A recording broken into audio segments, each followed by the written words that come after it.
The battle was fierce and hopeless. The Philistines had the upper hand, and King Saul was right in the middle of the chaos. His sons Jonathan, Abinadab, and Malchishua fought bravely beside him, but one after another, they were struck down. Jonathan, Saul's loyal son and David's best friend, was gone. Saul was badly wounded by enemy arrows. Surrounded by defeat and fear, he realized there was no way out. In panic and despair, he begged his armor-bearer to end his life so that the enemy wouldn't capture, torture, and mock him. But the young man couldn't do it.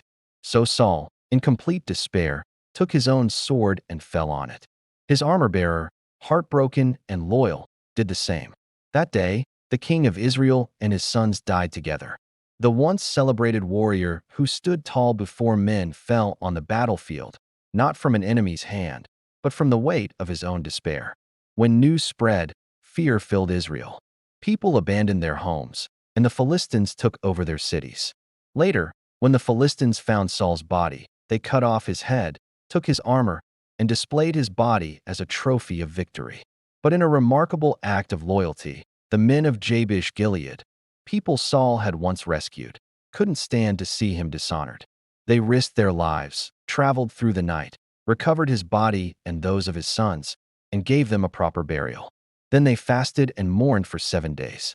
It was the tragic end of a king, but not the end of God's plan. Even in the ashes of defeat, God was already preparing a new beginning through David. Lessons to take home. 1. Fear and pride can destroy. Saul's fear drove him to desperation instead of dependence on God. 2. Leadership without obedience leads to downfall.